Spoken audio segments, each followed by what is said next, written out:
Bom dia, boa tarde, boa noite. Novamente, não sei qual vai ser o período do dia que vocês vão assistir essa aula.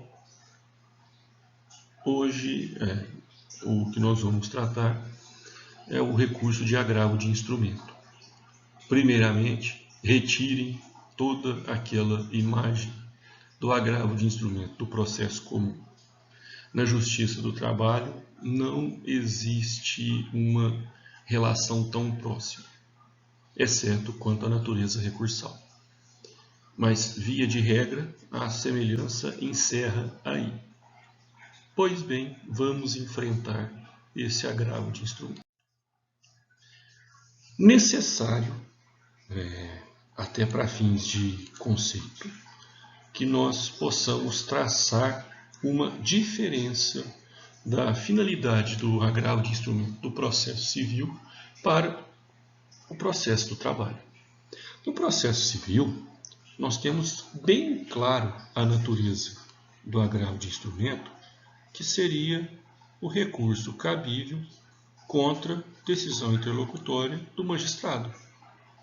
Por sua vez, na Justiça do Trabalho, em função da ausência de recurso contra decisões interlocutórias, o cabimento do agravo de instrumento ele fica limitado a atacar decisão que denega seguimento ao recurso. E quem é que denega? O juízo acordo.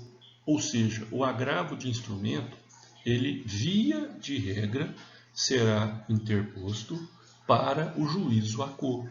O juízo que denegou seguimento ao meu recurso.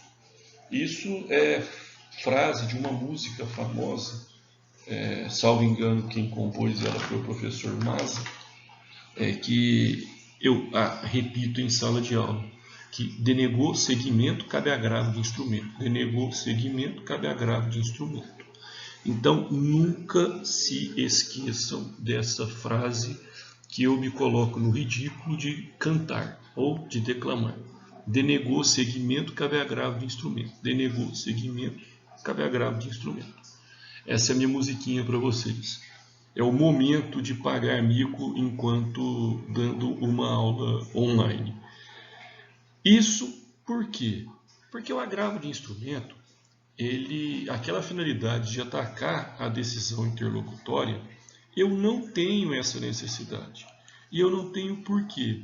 Porque as decisões interlocutórias na Justiça do Trabalho, elas somente serão atacadas quando elas tiverem natureza terminativa, que seria o caso que nós explicamos no recurso ordinário, em que, via decisão interlocutória, o processo vai ser remetido de Goiânia para Uberaba. Então, nessa hipótese, haveria a possibilidade de a interposição de recurso, mas ainda assim não seria um agravo de instrumento. O recurso cabível seria o recurso ordinário. O agravo de instrumento, ele tem massivamente na Justiça do Trabalho a função de destrancar recurso. E o ato de destrancar recurso o recurso teve o seu segmento negado, seu prosseguimento negado, é através do agravo de instrumento que eu terei condições de fazer esse recurso subir. E nós vamos ver, no decorrer da matéria, que com o agravo de instrumento eu consigo remeter à instância superior recursos desprovidos de pressupostos. Um exemplo, um recurso intempestivo, via agravo de instrumento, ele vai subir. No entanto, ele vai ter o seu mérito analisado? Não. Porque antes de julgar o recurso principal, e nós vamos ver isso ali na frente, eu tenho que julgar primeiro o agravo de instrumento. Então, o cabimento do meu recurso, ou a análise do meu recurso principal, ela fica condicionada ao provimento do meu agravo de instrumento. Certo? E isso aqui a gente vai ver num fluxograma que... Isso a gente vai ver no fluxograma que está logo ali à frente.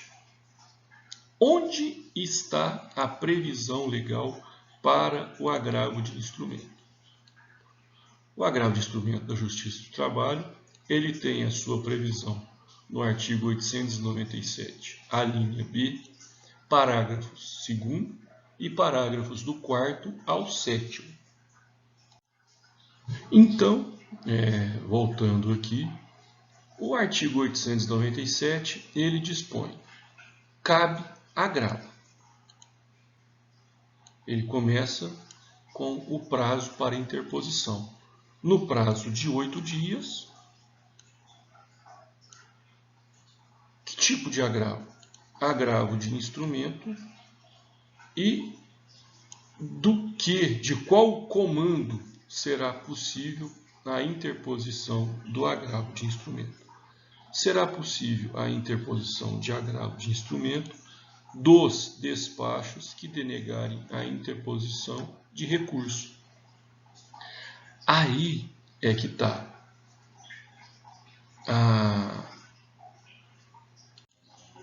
Aí é que está.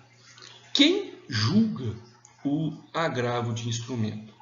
O agravo de instrumento, ele será julgado pelo mesmo tribunal que julgará o recurso caso seu prosseguimento seja autorizado.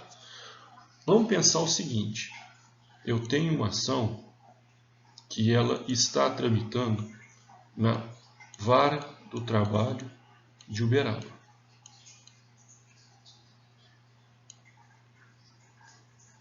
Tive uma sentença. Dessa sentença, eu tentei o meu RO para quem? Para o TRT. No entanto, o magistrado ele foi e deu bomba no meu RO. Qual é a ferramenta que eu tenho? A ferramenta que eu tenho é um agravo de instrumento. Por esse agravo de instrumento, o que eu vou fazer? Esse meu agravo ele vai chegar ao TRT, ele vai ser analisado. Se tudo correr bem, o TRT ele vai analisar o meu recurso ordinário. E se o meu agravo de instrumento, ele não for admitido? Nós vamos ver ali na frente que o seu recurso ordinário também não será admitido. Ademais, é importante a gente falar que o prazo para contrarrazões desse agravo de instrumento, ele também acontece no mesmo prazo de 8 dias. E é exigido nesse parágrafo 5º o cumprimento da obrigação de enviar peças obrigatórias.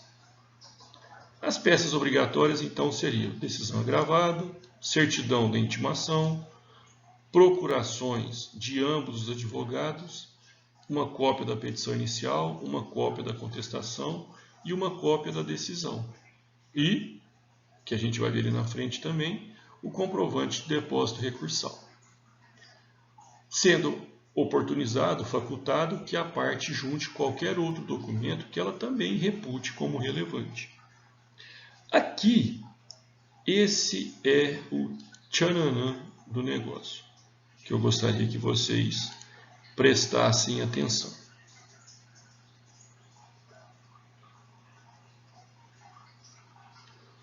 O agravado, ele vai ser chamado para comparecer no processo e ele vai contrarrazoar o agravo de instrumento e o recurso principal. Por quê? Porque se o agravo for provido, o recurso principal será julgado pelo tribunal. Aí, até por conta da celeridade, se eu tivesse somente a fundamentação ou a contrarrazão apenas do agravo, o que aconteceria? O processo sairia da Vara do Trabalho e ia lá para o TRT. Se fosse provido, voltaria para a Vara do Trabalho para voltar para o TRT. Então, para evitar esse caminho de ida e volta, aqui, quando o meu recurso for negado, quando do meu agravo de instrumento, eu já vou apresentar as razões do meu recurso ordinário e do meu agravo de instrumento, no caso do recurso ordinário. Dessa mesma maneira, como o agravante ele já apresentou as suas razões recursais e as suas razões de agravo, é imprescindível que a parte contrária, no mesmo ato, ela apresente as suas contrarrazões ao agravo de instrumento e as contrarrazões ao recurso principal. Então, eu preciso cumprir com essa obrigação, juntando as contrarrazões de ambos os recursos. Aqui é o ponto que eu gostaria de tratar com vocês. Antes da gente tratar desse fluxograma, vamos entender quanto aos prazos. Como eu havia dito, prazo para interposição, 8 dias. Um detalhe relevante: cabe o juízo de retratação. Ou seja, se com as minhas razões o juiz entender que ele se equivocou e que meu recurso ele preenche os requisitos, sim, ele retrata-se daquela decisão e determina a remessa do meu recurso principal para o órgão hierarquicamente superior.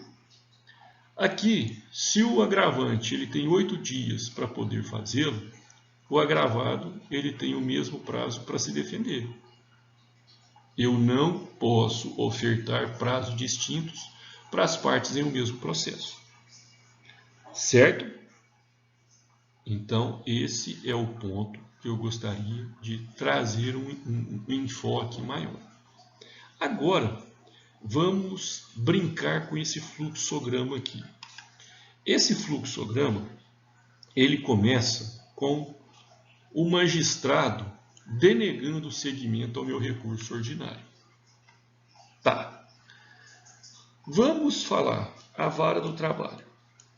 A vara do trabalho, ela denegou seguimento ao meu recurso ordinário. Dessa decisão, o que vai acontecer? Será aberto o prazo para a parte contrária. A parte contrária ela vai agravar essa decisão. Esse agravo ele vai vir para quem? Para o mesmo juízo que denegou seguimento. E esse juízo que denegou seguimento ele tem duas possibilidades. A primeira possibilidade, o juiz se retrata e destranca o recurso principal, ou o juiz não se retrata e mantém a decisão que denega seguimento. Em ambos os casos, a parte contrária será intimada. Porém, com uma diferença. Se o magistrado houver praticado o efeito de retratação, se ele tiver retratado-se daquela decisão combatida, a intimação da parte vai ser exclusivamente para contrarrazoar o recurso principal. Como nós estamos falando aqui de uma vara do trabalho, vai ser exclusivamente intimada para contrarrazoar o recurso ordinário. Por sua vez, não havendo juízo de retratação, a parte será intimada para, ao mesmo prazo, contrarrazoar o agravo e o recurso principal. Certo? Então, de posse dessa contrarrazão, o processo será remetido para o tribunal. Então, aqui, nesse que houve o juízo de retratação, o processo vai ser remetido ao tribunal para quê? Para julgamento do recurso principal. Em contrapartida daquele processo que não foi retratado, o que será julgado em um primeiro momento pelo tribunal? O agravo de instrumento. A partir do julgamento do agravo de instrumento, o meu agravo foi provido. Procede-se ao julgamento do recurso principal.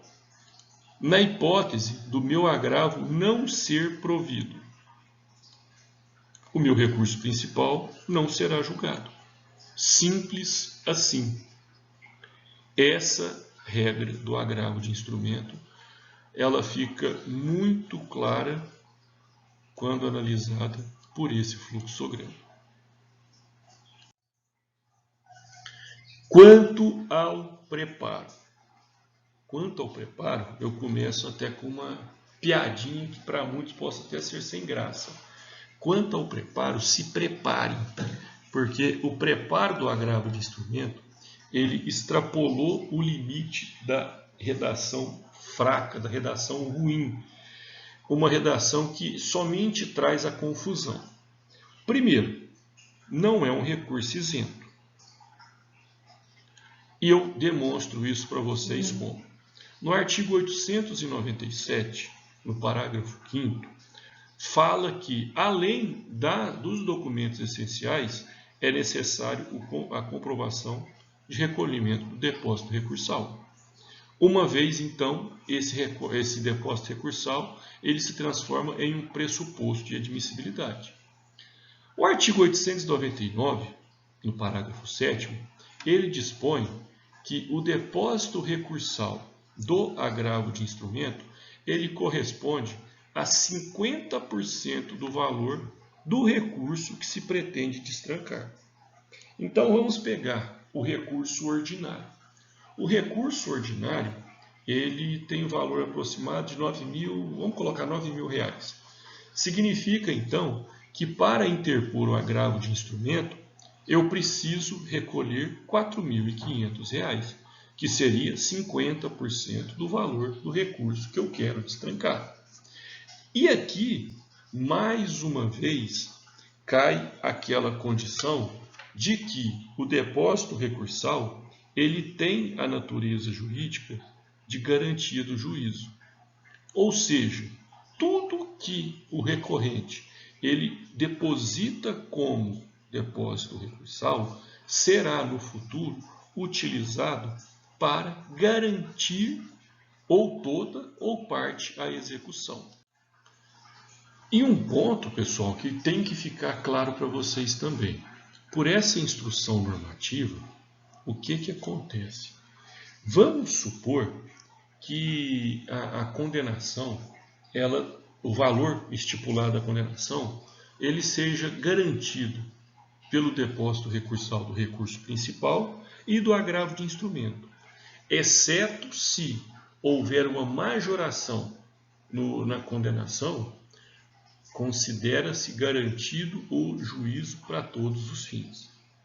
Certo? Uma condição algumas condições de particularidades. A primeira, a distinção entre recolhimento insuficiente e recurso deserto. Por que é importante eu diferenciar o recolhimento insuficiente do recurso deserto? Porque quando nós estivermos diante de um caso de recolhimento insuficiente, o juízo ele concederá o prazo para a parte poder complementar o valor. Professor, coloca isso aí num caso concreto. Pensem o seguinte, eu tinha que ter recolhido o valor de R$3.500. Eu recolhi o valor de R$3.450. Eu não recolhi o valor total, mas ao mesmo tempo eu fiz uma parte de pagamento, logo meu recurso não está desprovido de qualquer garantia. Para possibilitar a manutenção do processo e em razão do princípio da instrumentalidade, o magistrado ele vai conceder o prazo para que a parte complemente o valor do seu depósito recursal. Ou seja, isso é então o recolhimento insuficiente, quando eu recolho menos do que é o valor do depósito. Já o recurso deserto é aquele que não tem recolhimento algum.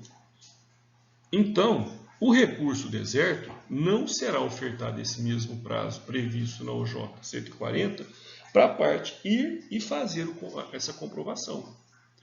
Então, é nesse ponto que é necessário fazer a distinção entre o recolhimento insuficiente e o recurso deserto. Certo? Outra particularidade é a que dispõe sobre a hipótese do parágrafo 8º do 899 e a hipótese do parágrafo 9º do também 800. Então, pessoal, o que fala esse parágrafo 8º do artigo 899 da CLT? Quando o agravo de instrumento tem a finalidade de destrancar recurso de revista que se insurge contra a decisão que contraria jurisprudência uniforme do TST, consubstanciada nas suas súmulas ou em OJs, não haverá obrigatoriedade de se efetuar o depósito referido no parágrafo 7º. Aqui, então, o que nós temos? Que essa hipótese do parágrafo 8º, ela é uma hipótese de desnecessidade de comprovar o recolhimento, ou uma hipótese em que eu não preciso pagar para recorrer. E isso será possível quando? Quando eu estiver tentando destrancar um recurso de revista fundado em descumprimento ou não aplicabilidade de uma jurisprudência uniforme pelo TST. E eu demonstro essa uniformidade através de quê? Eu demonstro através de súmulas e eu demonstro através de OJ. Então, eu demonstro essa uniformidade de julgados através de súmulas e através de OJ. Já a hipótese do parágrafo 9º, ele fala o seguinte: o valor do depósito recursal será reduzido pela metade para entidades sem fins lucrativos, empregadores domésticos, microempreendedores individuais, microempresas e empresas de pequeno porte. Então, aqui não é uma hipótese de ausência de preparo. Aqui é uma hipótese de diminuição do valor do preparo. Então, vocês precisam concordar comigo que a ausência é diferente de redução. Então, muito cuidado, porque vocês podem pegar um examinador que se atenha aos detalhes e criar uma confusão em algo que é tranquilo. Então, a regra do parágrafo 8º, regra de isenção, é ausente a obrigatoriedade de exigir o preparo. A hipótese do parágrafo 9º, o preparo, que seria 50% do valor do recurso, ele passa a ser, então, de 25% do valor desse recurso.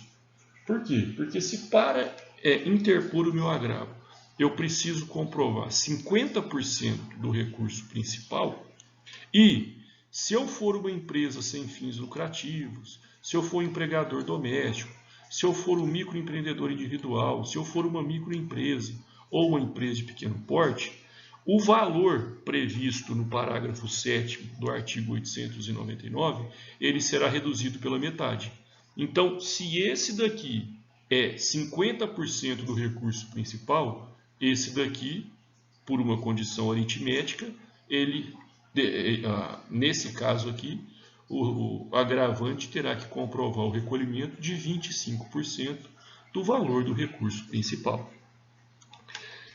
E, pessoal, quem são os isentos de recolhimento do depósito recursal no agravo de instrumento? Os beneficiários da justiça gratuita, as entidades filantrópicas e ainda as empresas em recuperação judicial. Certo? Enfrentemos. Quanto ao cabimento, via de regra, e eu fiz até questão de destacar por cores, via de regra, será cabível agravo de instrumento contra despacho denegatório de recurso. Pois bem, em qual juízo que será possível a interposição de agravo de instrumento? No juízo ACO. Por que no juízo ACO será possível? Primeiro, no juízo ad quem não será possível interpor o recurso de agravo de instrumento, porque ele somente conhecerá do agravo e, automaticamente, se esse agravo for provido, ele conhecerá do recurso principal. Quanto a essa primeira parte aqui, será competência do juízo acordo por uma seguinte explicação. Porque ele fez a análise dos pressupostos extrínsecos do recurso principal. Então, em um primeiro momento, é a ele que eu tenho que comprovar o integral cumprimento dos pressupostos do recurso principal. No entanto, e isso nós vamos ver quando nós formos tratar desses embargos no TST, que na hipótese de ser denegado seguimento aos embargos no TST, por uma questão processual, o recurso cabível será o agravo de instrumento. Ou seja, eu posso falar que em todo juízo acordo será competente para julgamento de agravo de instrumento, sendo esse o único recurso aplicável a decisões denegatórias ao prosseguimento de recurso principal. Essa afirmativa ela está errada. E ela está errada por quê? Porque no TST, havendo um despacho que denegue seguimento ao meu recurso, no TST eu tenho que atacar essa decisão via agravo regimental.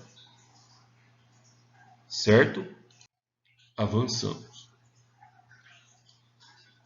O recurso de agravo de instrumento, ele tem um juízo de admissibilidade? Sim. Inclusive, eu devo observar a regra do duplo juízo. Aqui é um pouco mais simples do que o juízo de admissibilidade do recurso ordinário. E provo por quê. O juízo acordo, ele será aquele que denegou o seguimento. Em contrapartida, o juízo ad quem, ele é o órgão competente para julgar o recurso denegado. Aqui embaixo eu coloco um ponto para ponderação. Como que fica, então, o julgamento do agravo e o julgamento do recurso que foi denegado? Como nós vimos naquele fluxograma, o julgamento do agravo, ele acontece em primeiro lugar e, se for provido, eu remeto ao julgamento do recurso principal. Esse julgamento do recurso principal, ele fica então condicionado ao provimento do meu agravo de instrumento. Professor, então significa dizer que mesmo que a parte faça as contrarrazões desse recurso principal, existe possibilidade dele não ser analisado? Sim. Se o seu agravo de instrumento não for provido, as razões do seu recurso principal e as contrarrazões desse mesmo recurso principal, elas não serão analisadas. A explicação é lógica.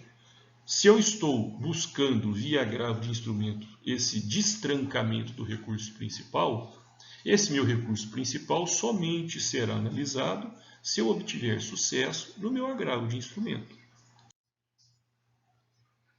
Quanto às peças obrigatórias. Primeiro, eu deixar de comprovar alguma peça obrigatória, eu conduzo ao não conhecimento do meu agravo. Isso é algo ruim. Só que esse parágrafo 5º do artigo 897, ele é todo redigido para processo físico. Por quê? Porque no processo físico, eu montava um instrumento e somente ia para o tribunal esse instrumento. O processo original permanecia em secretaria. No entanto, agora nós estamos em um outro momento. Agora nós estamos no PJE. Então, como que fica a juntada desses documentos reputados por indispensáveis na formação do agravo? Aqui vai uma recomendação. Como que você comprova isso? Através do número do ID desses documentos. Ou seja, Eu vou lá no PJE e coloco a decisão atacada, ela está no ID X, Y, A, C. Os outros documentos, cada um está no seu ID. Cada um está no seu ID. Cada um está no seu ID.